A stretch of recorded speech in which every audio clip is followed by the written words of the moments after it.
Hello, good morning. Good morning. Is my wife walking around? No, she's not. Okay, we're good. Does she know you're about to talk about her? I don't think so. So I wrote you this weekend and I was like, let's talk about the things you do just to annoy your significant other, right? So I went to Vegas last week and my ex-husband's building is right down the street from this cute boutique area called Container Park. They usually have bands and it's like boutique shops and food and all this stuff, right?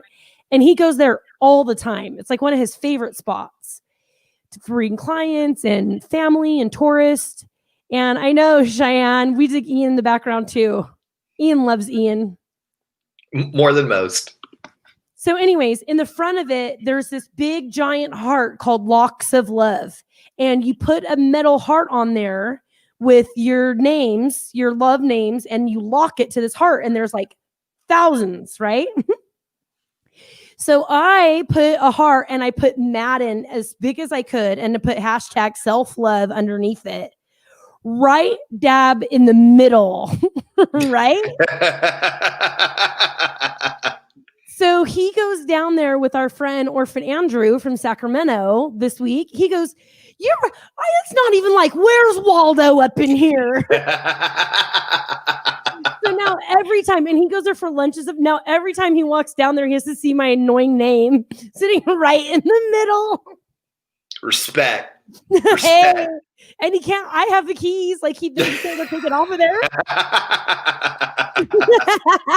So I'm gonna show you the photo, and I want to see if you could spot my. Okay. If you could spot my heart. Hold on. I make my screen big real quick.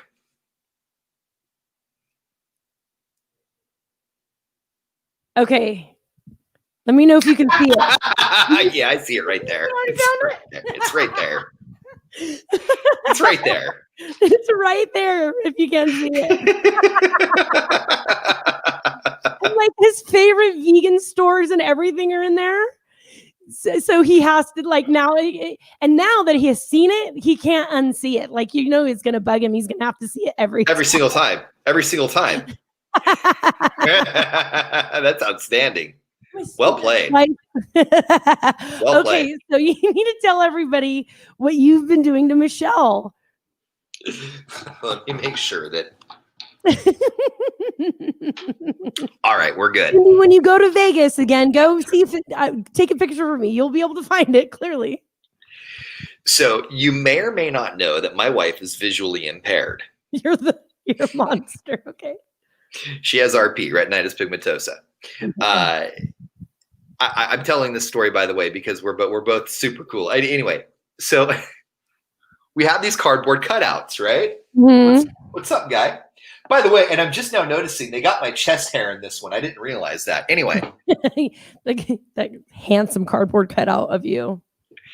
So I've been setting this cardboard cutout in rooms and then going 2 rooms further past and then calling her out and letting her walk into the cardboard cutout. You're the worst person.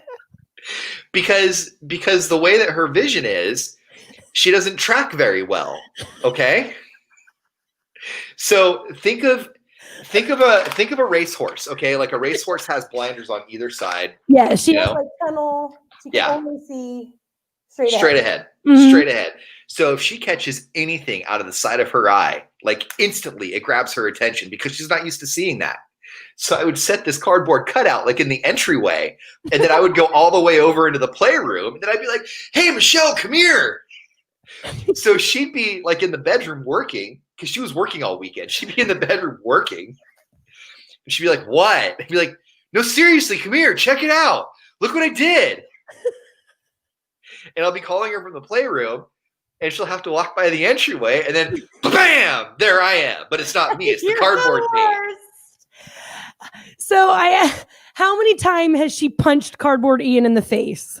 Well, it started with, are you serious? And then it went to, come on. Yeah, I don't blame her. I'd punch, you know why.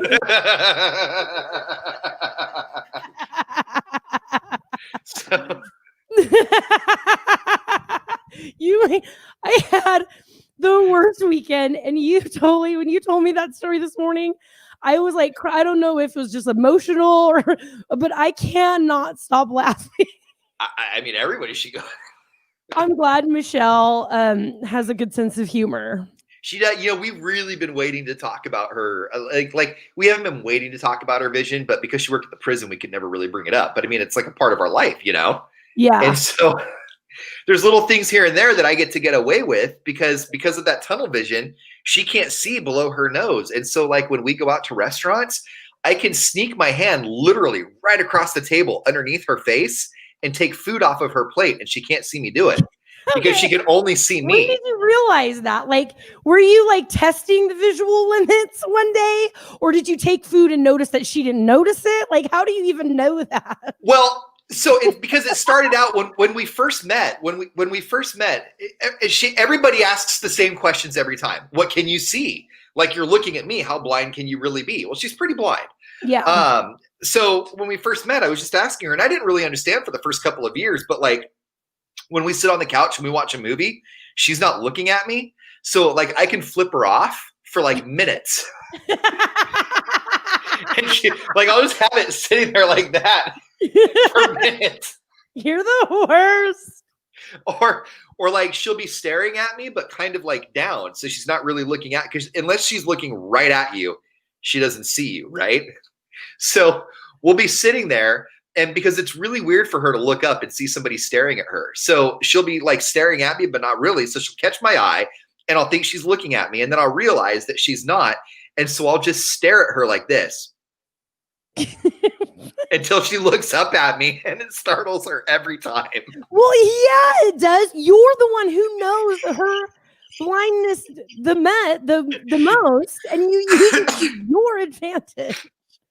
So, but it's a give and take. It's a give and take because she knows all of my hot buttons. She knows all of them. She knows how important it is. Yeah, she knows how important it is for me to be on time, and she knows how important it is for me to like to leave at certain times and stuff like that.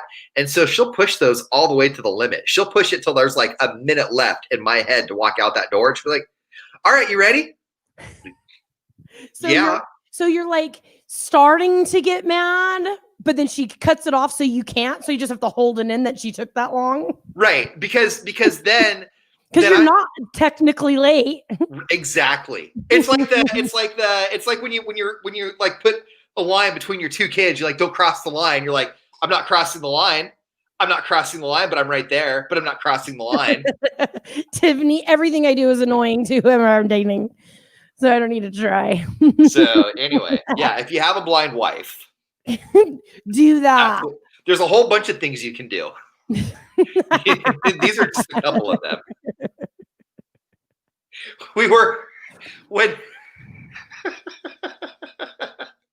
She can't stand like crunching under her feet, especially snails. If she thinks it's snails, like I hate that my God. Too. And you're infamous for accidentally stepping on snails at the radio station. So when we were living in our apartment off of Pellendale, this is like 10 years ago, before our first son was born, she was trying to go for walks at night to induce labor. And this was, and so there was all these snails on the sidewalk because they just, what do you call it? Put the sprinklers on. And so it's like dusk and we're walking and I'm veering her towards all the snails because you can't see them. What did the snails do to you? What did they do to you? I was trying to help her avoid them. Sure you were. Oh man, doesn't she know there's things called divorce? Yeah, we're too lazy. We've talked about this a whole bunch of times. Like if it ever comes down to it, like no, like I'm too lazy. I'm just too lazy. And she's like too aloof and doing her own thing to really care, you know? So like between the two of us, we could absolutely hate each other. We're still like, nah, this is better though. Yeah, because you've said before that if you ended up back for some reason in the dating world, you just want somebody to just sit there and be quiet, right? You don't want to be in the room alone. And I'll provide the same service. I'll also sit there and be quiet. Well, I won't be quiet, but I'll sit there. Like I don't I don't need you to entertain me. I don't want to go and do things. You don't want to go and date and do things. Right.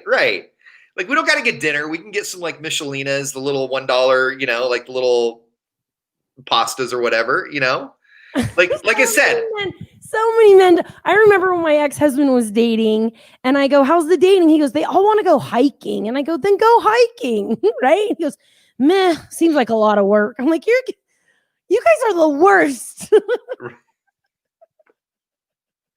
It takes a very special woman to make you be like, yeah, I want to go hiking too. Are you the guy? You would be, don't even lie. You would be the guy who pretended to be a hiker in the beginning just to get her. Oh, and dude. Then you'd be like, oh, I just don't like hiking anymore. I would have a camel pack and I would have the incredibly too short shorts. I would have expensive shoes. I would have ankle socks. I would have a Fitbit. I would have a headband. And I would tell you how you need to hike until we finally got to where I needed to get to. And then I'd be like, all right, hiking's dumb. Can we be done with this? Can we just sit at home and watch Netflix? Can we watch the Lance Armstrong documentary on Netflix and pretend like we're exercising? Yeah. Yes, Tiffany, that's how you fish him out. So now I have this guy who's like doing all of the things and I'm like, whoa. And I'm like, okay, when is it going to stop? Right. It's like 2 weeks, a month, and he's insisting it's not going to, but we'll see. We'll see. Well, it sounds like he has all the right gear to keep doing those things. So he told me that he is going to spend every minute of every day making me happy. Okay. I mean, that's not a red flag. Nice. I know. I like this one. Good, I like this one. Good. Yeah. So thank you for your cardboard cutout this morning. You killed me. Poor Michelle. Hey, you're doing good work. I need to go get mine. Did you grab mine too? No, I did not. But not because I didn't want to grab yours. I don't know how much of a shelf life this one has left here. Don't give me things to store for you. Ever. I won't. I wanted to go down to the radio station and get my stuff, but I don't know. I didn't want to jinx it to where we're not going back, and I want to go back into the studio. That's how I was when I was grabbing my stuff because I have a whole bunch of stuff on the walls too. And so I grabbed my clown outfit. I have my clown suit. Yeah. But I left my pictures. I left the meaningful stuff there because I thought this will get me back, Yeah. So I left all my wall art up. Yeah. You wanted to see Oh Lord Jesus? There he is. There he is. All right. We have tickets to your series drive-in all week. They're doing Thursday, Friday, Saturday night this week, right? Yes. Thursday, Friday, Saturday. Yes. So that'll be a lot of fun. Hotel Transylvania is one of the movies this weekend. That one's one of my faves. Amityville Horror? Amityville? How do you say it? Amityville Horror. There's Amityville Horror, Amityville Possession. They made a new Amityville Horror with Ryan Reynolds, which sucks. But I still have Ryan Reynolds. There's a whole bunch of Amityville movies, but this is the OG. This is the first one. Okay. There's actually a whole story that goes with that movie because it's a true story. The Amityville Possession is actually about a real family. Amityville Horror, they're all true stories, actually, believe it or not. Then I definitely won't see it. So no, the true ones are the ones that freak me out the most. I saw somebody, speaking of, what's that American Murder thing that you told people just don't even watch it? Oh, gosh. I saw a girlfriend of mine yesterday that said, I cannot even sleep. I wish I hadn't even turned it on. You know what kills me about that one the most is that I don't even want to say his name, but the man in that who murdered his family, up until he put in his head that he had to murder her, he seemed like an okay dude, a little vain, but a dude that loved his wife and a dude that loved his daughters. No, I ain't watching it. Nope. Oh man, it's a tough one. And you know the story because we all watched it unfold. So no, it's not related to the Annabelle series, Tiffany. The Amityville Horror is actually about a real house that has had a series of bad luck. I don't know if they actually tore the house down or if it's still there. But the house that they make it look like in the movie is not how the actual house looks. I've followed this whole thing. The Amityville story has been a part of my life since I was like 5. Anyway. Okay. Yeah, so. Okay. That'll be fun. So we're giving away tickets to the series drive-in. I loved seeing all the photos of the people at the series drive-in last week. That was very cool. So yay. Thank you for sharing your cardboard with us. That was hilarious. Yeah. Hey, full disclosure, like my wife is totally cool with it. Oh, we know. Okay. Our listeners and our radio family, they know that you wouldn't be telling this story if she was not okay with it. It's hard to start a Monday morning with, let me tell you how I messed with a blind person today. So that's why I had to full disclosure that. So. Hey, man. Last hour I hit a car on purpose. Hey, you know what? You're killing it today. Yours was an actual misdemeanor. Mine's just a terrible thing.